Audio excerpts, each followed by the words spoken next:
Hey, what's up everyone? So today I am going to walk you through how to change the brake caliper on the ONYX RCR. This will include all the tools that you're going to need to do the job, which will include bleeding the brakes. So let's get into it. All right, so for the tools, you're going to need a 6mm Allen wrench if you have one of the newer calipers. So my previous caliper had a bolt, so we'll just use one of the either 1/2" or 13mm wrenches for that. But the new one actually has a hex bolt, so you need a 6mm Allen wrench. If you want to do the bleeder valve, that's going to be a 5/16 wrench. You're going to need a Phillips to open up the master cylinder up top. This is a 12mm socket, and this is going to be for the banjo bolt. And then, like I said, you're going to either need two 1/2" wrenches or sockets, or two 13mm, same thing, either wrenches or sockets. You're going to need your new caliper, which is right in here. And you can use some disc brake quiet if you want for the back of them. There's some of that there. Also, if you wanted to go with some really good stuff, you can do some BG stop squeal. This is kind of hard to come by and it's quite expensive. This actually goes onto the pad itself rather than with the disc brake stop squeal. What is it called? Disc brake quiet. This actually goes on the rear of the brake pads, so not on the actual pads themselves, whereas the other one does. You could also use some grease if you wanted to instead of the red disc brake quiet. Okay, in addition to that, you're going to need some DOT 3 or 4 brake fluid. You're going to need something to catch the fluid that runs out. And then, to make the bleeding really easy, you'll want a vacuum pump. Also, you'll probably want to get some towels of some sort, something to clean it up, because you're bound to spill a little bit. Okay, so let's just go over really quick what is what, so that when we get to work, you'll know exactly what we're doing. Typically, if you were just changing the pads, I would say that you would want to loosen this first before touching anything else, because this is what's going to allow you to open up the caliper to get to the back of the pads. However, because we're not doing that, we can leave this alone. This is going to be your bleeder valve here underneath this little rubber boot. Again, this is a 5/16. This is obviously your brake line, and this is your banjo bolt with a couple of washers in there. We will not need to touch these two bolts. Those are going to be holding this bracket on, and that's not coming off. We're just going to need to do these two. This is going to be a 12mm socket, and these are going to be your 1/2" or 13mm. You're going to want to make sure that you take note of where the spacers are behind here. You can see on mine that there's a washer, and then there's the black spacer before the caliper. So we go bracket, washer, spacer, and the bottom one is the same thing. So just take note of how yours is set up so that you can get the spacing correct. So with the new caliper, it's going to come with a new banjo bolt and some washers. So I'm just going to go ahead and take that out. I'm going to drop off one of the washers from it, set the other one back to the back, and let's just set this new caliper just to the side here. On removing the old one, first thing we're going to want to do is break the banjo bolt loose on this one before we take these off, because otherwise you won't have enough leverage. So we're just going to, again, use a 12mm, either wrench or socket, just to break it loose. There we go. You're going to want to get something to catch the brake fluid, because it will start coming out.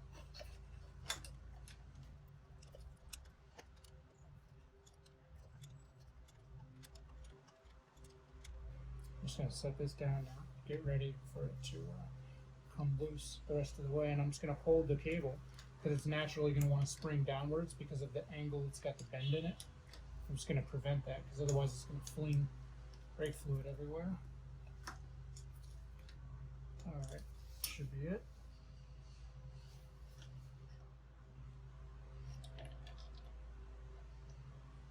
what I'm going to do now is get this banjo bolt and this washer off of this. So I'm just kind of unscrewing the washer off of it. I'm going to put the old parts in the box that the new caliper came in. Alright, so now with the front one off, I can just slide this whole banjo bolt out. Take this, just dry it off really quick, make sure there's no gunk on it. I'll slide this new one in. I'll take this, put the new washer back on it. And then what you can do to prevent this from making a huge mess everywhere is just come over here and install this onto the new caliper.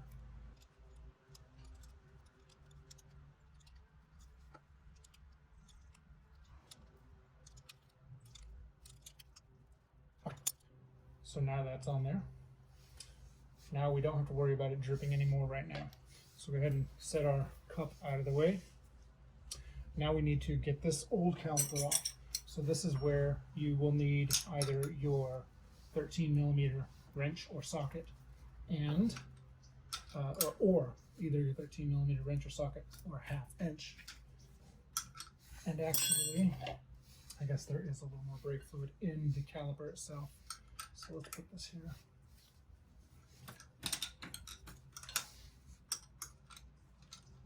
Remember, as you take these out, the washer and spacer behind it are going to fall into the cup.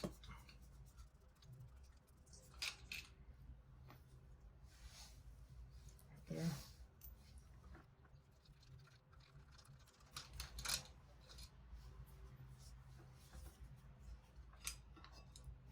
There we go. All right, so there are the pads that were currently on there. There's actually nothing wrong with those. I may end up just reusing these. They're new. Matter of fact, I'm going to use these and save those. So what you may notice is on your new one, you may not have enough leverage to open this. Fortunately for that, we're just going to need to connect this just for a second here. So let's see. If your pads are too close together and you can't get them to go over the rotor, you can just use a little flathead screwdriver or something to separate them. There we go. I'm not even going to bother with the spacers this time. I literally just want this to be held so I could get some leverage, because we're going to take it right back off.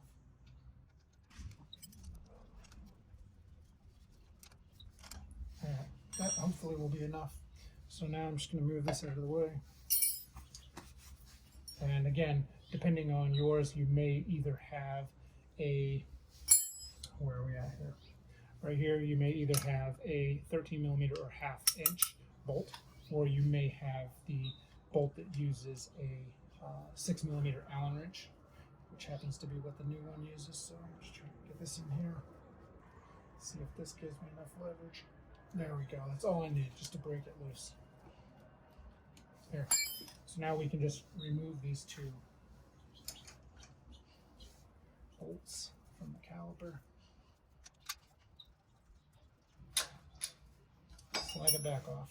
And now, because this is loose, we can take it off the rest of the way, which will then allow us to open this. And I'll show you what I mean.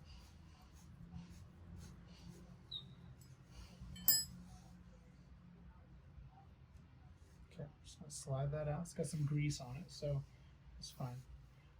Now that is out, you can see here what that allows us to do is it allows the actual whole thing to open up, and that's going to be how we get the brake pads out. Same thing to remove these pads. I'm just going to loosen this.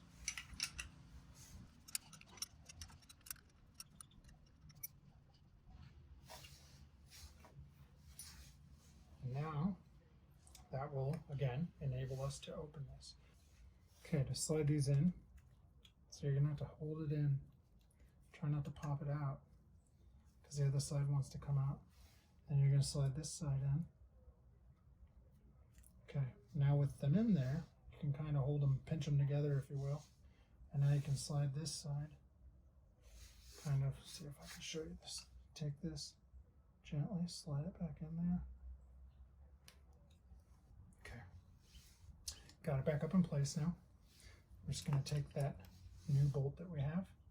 Just going to slide it up into place here. Get our 6mm Allen wrench. Get that in place. Just give it one quick hand tighten. All right, now for this, remember I told you you could use a flathead screwdriver. We're just going to make sure that the pads are pushed apart from each other so that we can slide it over the rotor. And we're going to do that now. There we go. You're going to want to get your spacers and your washers now. There we go. All right. Got that one started. So now we'll just do the same thing at the bottom. All right, so we're going to get these just hand tight like that. And then we're just going to back them off. There we go. About half a turn. See how we allow this now to move? Or just a hair more. There we go. So we've given this a little bit of play right now. I'll tell you why we did that in a second. Let's get our 5/16 wrench. We're going to open this. There we go. So you're going to open it and then you're just going to cinch it down just hand tight. Now, we need to get our vacuum pump. And you're just going to connect it right up here. What you want to be able to do, if you can, is,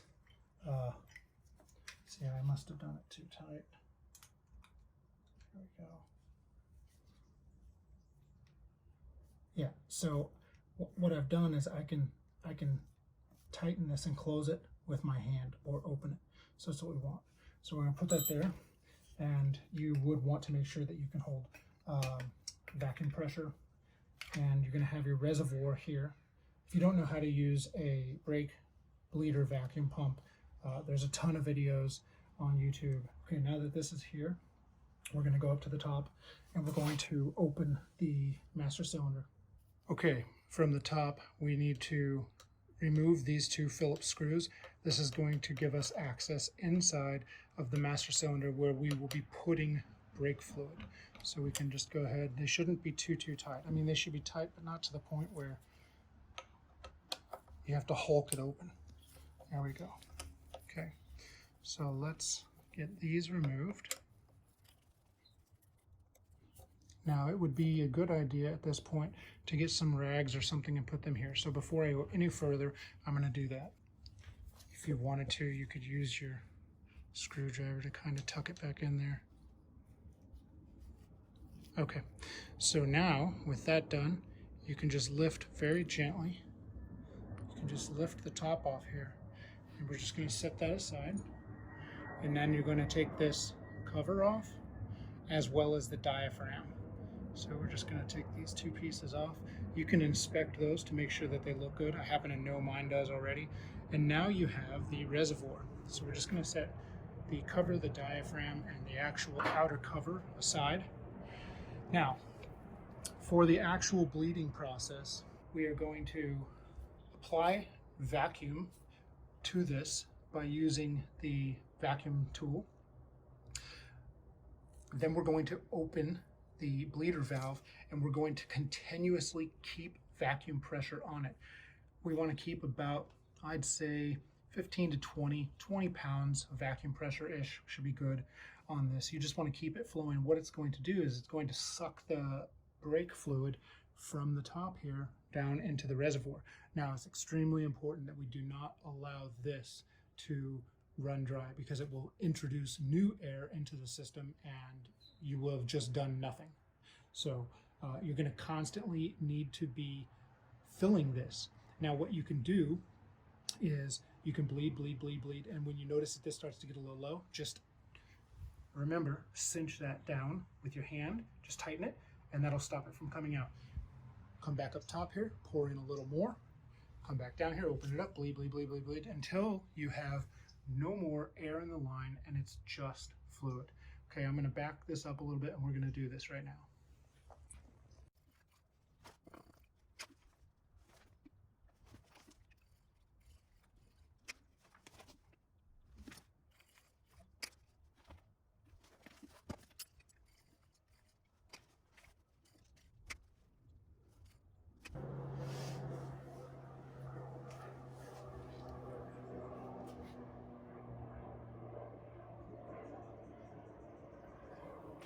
Okay, that should do it.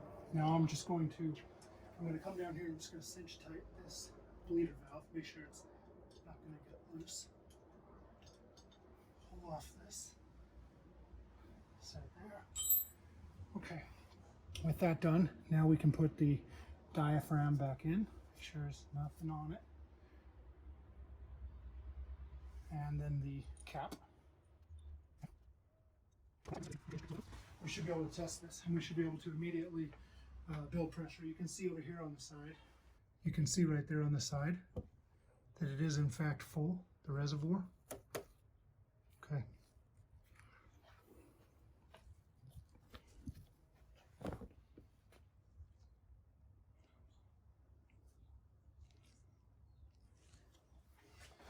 So now we're just going to give this a few pumps, and it should build pressure right away. Just like that. Pressure is there. Down to here. Remember, we left this a little loose earlier. There's a reason for that. So what we wanted to do is we want to kind of pinch the rotor, and you're going to see this move just a little bit. Let's loosen that up just a couple more. We really want it to go. Okay, good. Now let's just simply brake, hold it down, and now with it held down, you're going to tighten this the rest of the way. Don't let go of the brake handle. Okay, and now you can let go. And that should have positioned everything correctly to where it is going to sandwich the rotor perfectly fine and then release when you get off the brake handle. So one last thing I'm going to do, just do once over. I'm going to just tighten the bleeder valve just a little more, make sure it's done. Use a rag, clean it up. Okay, good. We're going to go over the banjo bolt one more time, make sure it's snug. Yep, good. Okay, that's not going to come in contact with the tire. Good there. Let's go ahead, make sure that this is snug down. Okay, that's good. And yeah, we should be good. There it is, guys. That's all there is to it. Swapping out the caliper on the ONYX RCR. Hopefully this video helped some of you who might have been wondering how to do this, or just simply wanted to see a tutorial of it being done, as well as what tools will be necessary to do a job like this. So leave me a comment down below. Tell me what you thought about the video, what you'd like to see me do next. Thumbs up, like, subscribe, all that if you want to. If you don't, that's fine too. See you guys later. Peace.